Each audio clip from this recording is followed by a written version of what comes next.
อีดอนตัวก่อนล่ะมักดอนบ่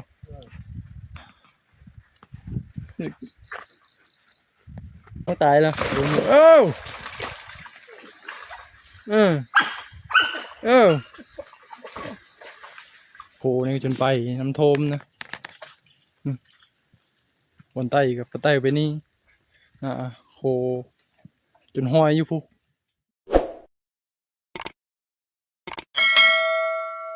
กับทักทายสบายที่พี่น้องปองปลายเบิร์ดสุกุสุคนวันนี้ก็อยู่กับพันไม้ในช่องของปลาคำสูนนะพี่น้องนะนี่กับพันไม้กับสิพาพี่น้องกันขึ้นไปเบิ้งเหี้ยวคนพี่น้องเลยหลายมือแล้วไม่ได้ขึ้นเบิ้งนะเมื่อนั้นว่าสิขึ้นไปเบิ้งเหี้ยวมันนะแต่ว่าเขาโทรมาว่าลานเซแล้วอ่ะก็เลยขึ้นไปเบิ้งซะก่อนนะไปเบิ้งซะก่อนวันนี้ก็แล้วเวทแล้วงานนะครับดีสรูดขึ้นมาทางพีนะพี่น้องเลยทางมันผู้สังเห่พี่เลยเหี้ยวกับพยายามลายมือแล้วพี่น้องแบ็กซัมเลยขอเวทความงานนะพี่น้องเลยไปเดินทางพี่น้องพันสีกระทาอยู่แต่พุ่นละแต่มันจำหัดเลยพี่น้องเลยรอบนี้บูสิมานหรือบ่นะเดินทางกับได้เอากระบะข้อยาวขึ้นนะพี่น้องมีแต่ว่าย่างขึ้นนะไกลเติบระยะทางก็ไกลลึกพี่น้องเลยแต่ว่าขึ้นรถขึ้นมีได้ทางเนี้ยมาแต่ก่อนนี่ก็รอดตายไปแล้วพี่น้องเลยบาวชูนขึ้นไปเอานะกันขึ้นไปแปลงเอารถลงมานะวันนี้ก็เดินย่างกันเลยพี่น้องเลยเดินทางนี่นะอุปกรณ์เดินทางก็มีกระเป๋าเป้นะพี่น้องกระเป๋าเป้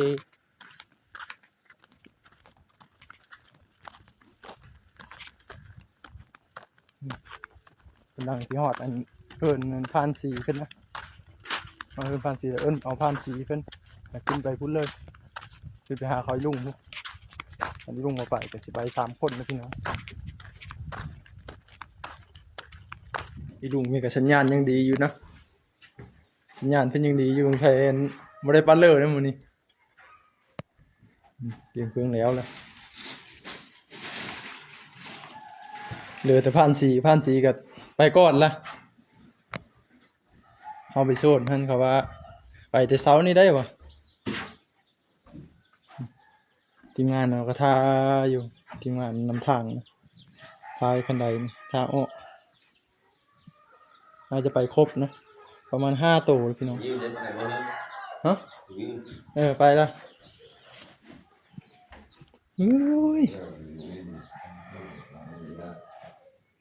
หลายปีแล้วแมวนี่เนาะนับ10 ปีพี่น้องแมวนี่ยืนขนาด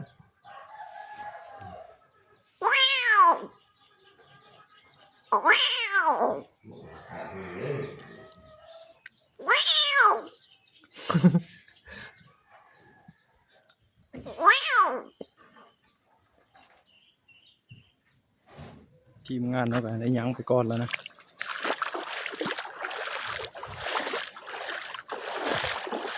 ลุง2 คนมาพอคอยผ่านสีฮอดแต่เช้านี้ผ่านสีจะว่าฮอดอันเหี่ยวแล้วปันบริยังน้ำทางพี่น้องยางน้ำทางมันเนี้ยทางขี้ตมขี้เฟือมีแต่ลัดทงไหหน้าพระเจ้านี่แหละ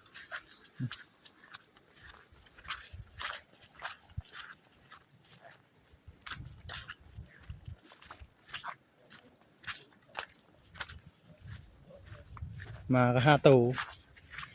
มานำไก่มาทางเนี่ยพระเจ้าว่า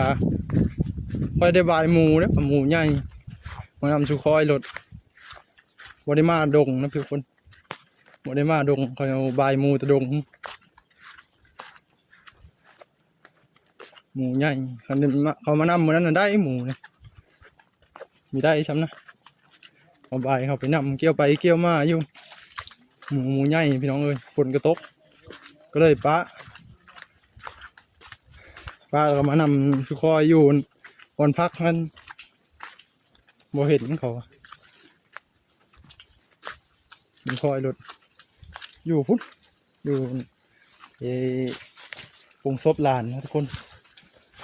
โอเคเป็นยมพราชทางกันเลยทุกคนโคนี่จนไปน้ำโทมนะบนใต้กับใต้ไปนี่โคจนห้อยอยู่ผู้พี่ลึกนำ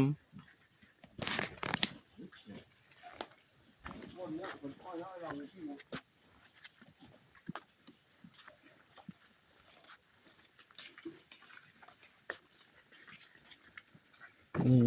พระเจ้าเอ็ดบนทางย้างเลยสินะปูห้ามไว้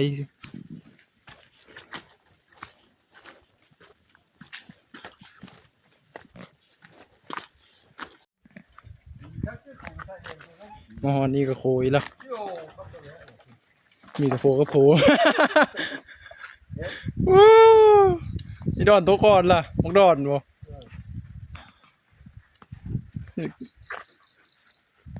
ไหนไปไม่ได้ชูโดดน้ำเลยเสียวขนาดพุทธาไปนี่กล้าไปเลยชุมนี่เหยียบไม่ได้ดิ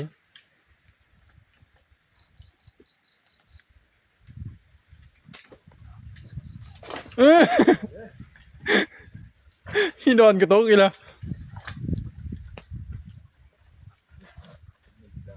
ไปอ้าวตกน้ำเลย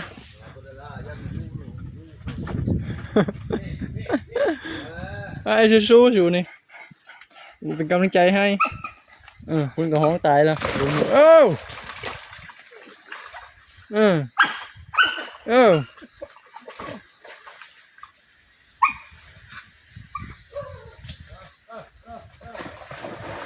แต่เพิ่งก็ห้องโง่นะโอ้เลยอยู่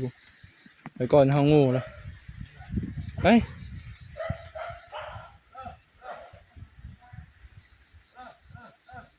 ไปยัง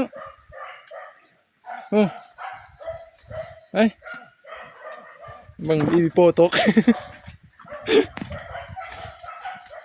บีโปตกไม่ตัวผู้จะไข่เตะละหันไปยังวิ่งแล้วจังน้อยโอ้เป็นตัวผู้ไข่เตะเถิงอันนี้วันนี้คอยเลสไข่เตะวันนี้แหละห้ามนี่โอ้ลังเลยทุกคนเป็นในหอดช้ำๆนะน่าจะเป็นกระแตทุกคน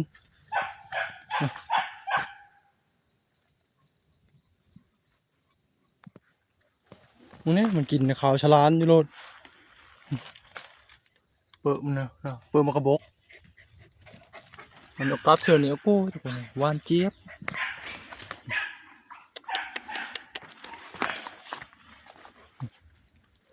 มากระบอกกูพูนอยู่นะกระบอกมันดำเนี่ยเป้าหมายเขาคือหมูป่าพูหมดมือก็ไม่ได้ดอกมันหมดทันมันไหวทุกคนนะแต่ไหวขนาดตอนนี้กับฮอดเขตดงเขตป่านะถ้าเบิ่งว่ามามันสิไลฟ์เลยระวังไปบ่อนพักเขานะไปบ่อนพักเขาน้ำมันจีพอไปเลยถ้าเบิ่งน้ำกันทุกคนนี่แหละห้ามโหยมาแล้วทุกคนห้ามโหยอย่างเขตดงเขตป่ามาย่างไปบอนพักเลยทุกคนผ่านสีที่หมูท่าก็ไปจักไปก่อนผ่านสีเดี๋ยวมางมเท้าอยู่วันนี้ก็ได้มาฮอนบอลแล้วนะบอลอยู่บนเสาปลอดภัยน้ำฝนนี่ปลอดภัยพี่น้องเลยมากำลังพังมือมาฮอดเลยสิได้อันไปหาเลาะเบิ่งเหี้ยวเลย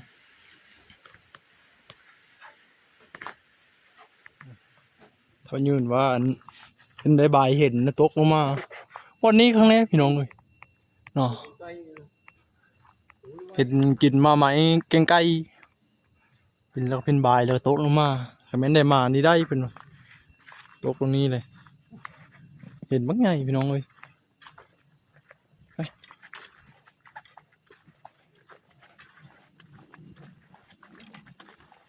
อนนี้ก็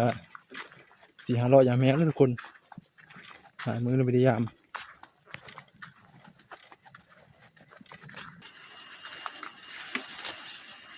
ถือบ่ได้เลิกเฮิงแล้วนะทางนี้ก็ยังบ่ถืออยู่มาลุ้นนี่ก็นี่เป็นนี่เปิ้ลเพิ่น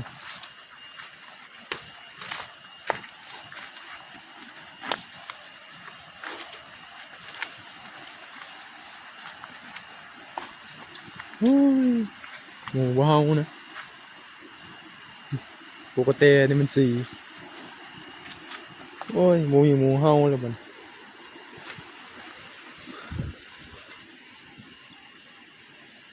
หมูห้อยก็บ่มีห้อยหมูมีขี้ดินเต็มหมดเลยสิมีสมอยอยู่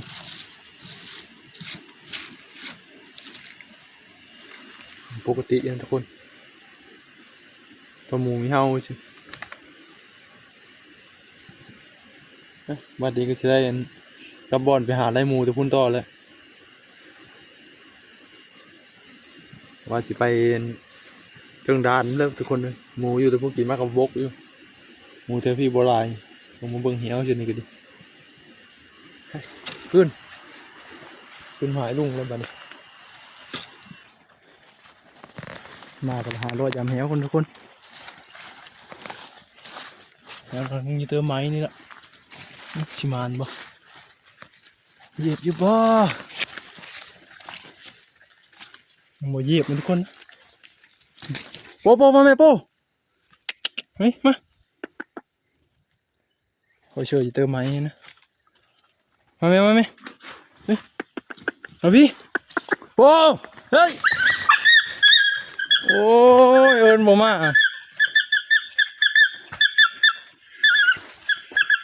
เรียบร้อย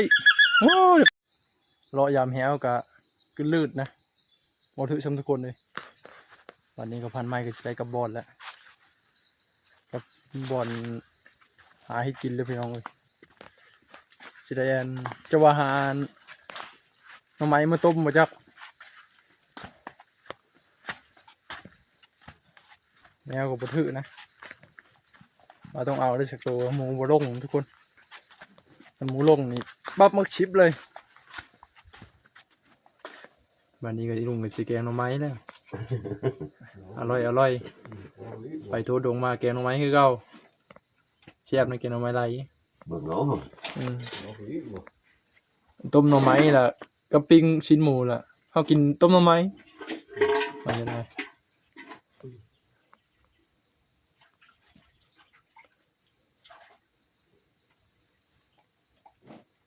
เริ่มมาโชว์แคทอยู่นี่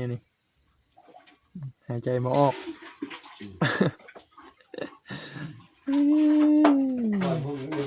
พาเลยโต๊ะโคเลยไข่เตะบนมันไข่เตะมาโต๊ะโคนะ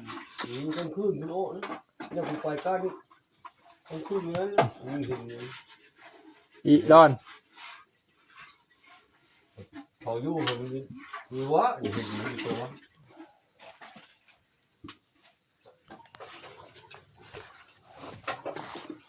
วันนี้ก็สินเข้ากันไปหดเข้านึ่งน้ำปันเก่าก็หิวแห้งแล้วอ้อแต่บ้านกัดอ้อแต่บ้านเมื่อกัด11 โมง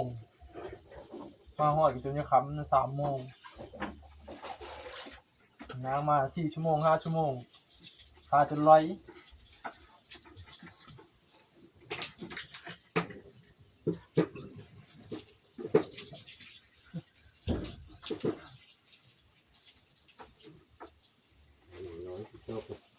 บึงข้าวสูงไปยังมีที่เหวครับพอแล้วอีบึงข้าวหน่อไม้ไหลเพียงก็ขาวสวยอยู่นะหมูเขาต้มตอนนั้นเอาแบบมันตอนใหญ่ๆเลยลุงเห็ดบ่ผ่านบ่พีนมันแหละมีแต่กวะนะครับแกงเลยนะโจกคอลูกเลยเขาหุ่นแล้วจะกินจะได้กินรอบนี้ข้าวน้อยนู้ หมดเข้าแล้วเขาได้มือเลย เออ เขาหน่อย มาก็5 ตัวนะถือเขามาบ่หลายเพราะเขาอยู่เทียงพี่ยังหลายมาในเดียวนึงคุมอยู่ประมาณ3 มื้อแล้วพี่น้อง3 คืน3 คืนหรือ2 คืนเนี่ยเนาะถ้าเบิ่งนี่เลยเข้าหมดซิเดเมอร์เลยได้บ่ได้บ่จักหน่อไม้หลายเฉยแน่นอนแล้วพี่น้องเอ้ยได้แน่นอน เห็นออนไลน์อยู่เห็นคนมีหาก้อนนะ คนของโกนนะ ในฮักเมื่อตอนบ่าวคำชูนี่แหละบัดนี้ คนของโกนนั่นเอง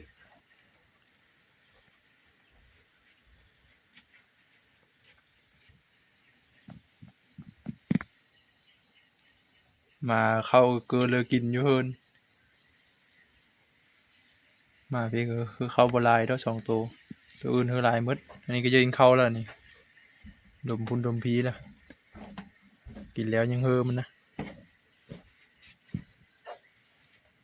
นี่ปีโป้กินข้าวหลายมันจนเลอปีโป้คือเข้าเจ้าการนี่ตัวอื่นบ่จักตัวอื่นนี่ดูไหมกะฟักสะแงะสะแงงสะแงงหายสะแงะบนที่สะแงงสะแงะหายเลยเนาะ ยังไง สะแงะสะแงงนี่พี่น้องเอ้ยสะแงงหน้าสะแงะหาย ยังหน้าไม่รู้พวกนี้มีเกิดพวกกินนู้น ก็ได้พี่น้องมาปลูกเอาปลูกเสร็จคือก็เอานำซัดไปเนาะปลูกได้กะตอนเบเธอหน้าอยู่นี่เลย เธอหน้าเจ้าปลูกอยู่ ชัดเนาะ โมก็ได้โพสต์แล้วนะพี่น้องเอ้ยสิมึงเนาะหมอแกงหน่อไม้ปลดมาล็อกนี่อืม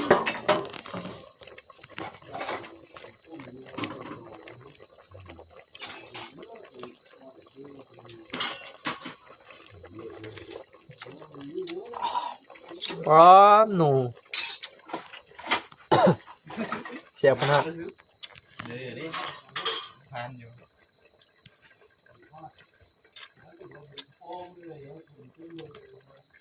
กลิ่นหอยเนาะกลิ่นหอยหอมโอ้แต่แซ่บบ่ดิโน่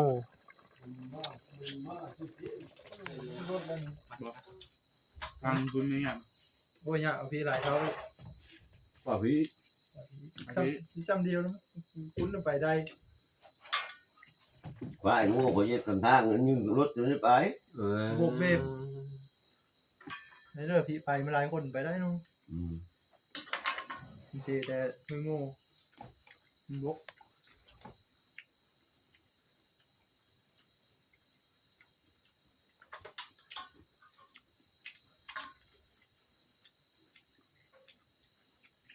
นั่นนะพอตีนี้ควายเนาะ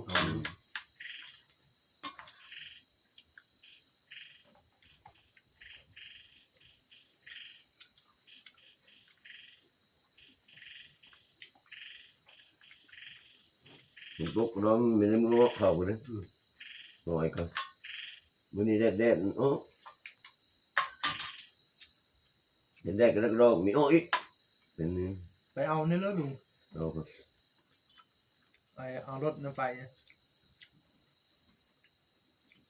ไปทางเนี่ยมันเนี่ยเอาปลาไปหัวงู bà nói ngồi bên mai dân con tìm đốt nó phải rồi đồng không tìm của bèn เป็นคนเนาะ con chuyện แล้วขั้นไป còn khăn phải bàn nhưng nghĩ phải phải hơi ngô khăn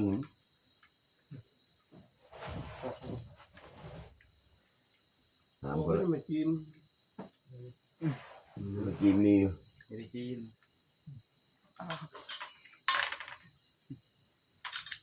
กลิ่นหอม กินไหม ครับพอ เรื่องหวยงเอาอย่างนี้เนาะตามคือนะ còn khăn mà ไม่น้อยข้าง lục khái mà đó lục phảiจะดองท้องคันนึงแล้วก็สุดเพิ่งรู้ร้านพอมึงมาบักอันนั้นลูกตะมอนนั่นนะมึงพอมึงจะไป ตรงนั้นขั้นหนึ่งบางคนฝั่งโรงเรียนมันเท่านะลุงนอนนะเรื่องมาเจอเราอื่นเรา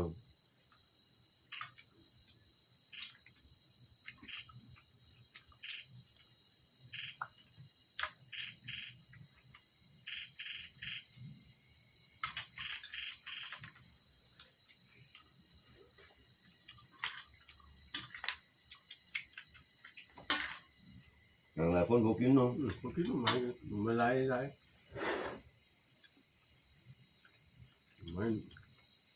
luôn chẳng phát lớn đấy mà lấy được một kín cũng làm thứ anh sẽ khắp กินบ่ขี้หอยได้ vâng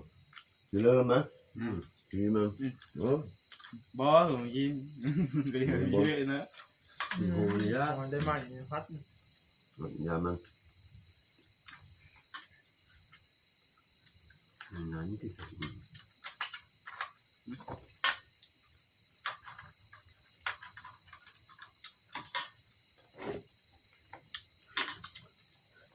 tôi nói cái chuyện đó chưa bao nhiêu cô mà chín lên tiếng chưa bao khao hơn đi cái hàng mò nhôm bên đây là cục bò lòng hắn luôn tôm được mình chưa phải lưỡi đang ngô mình mi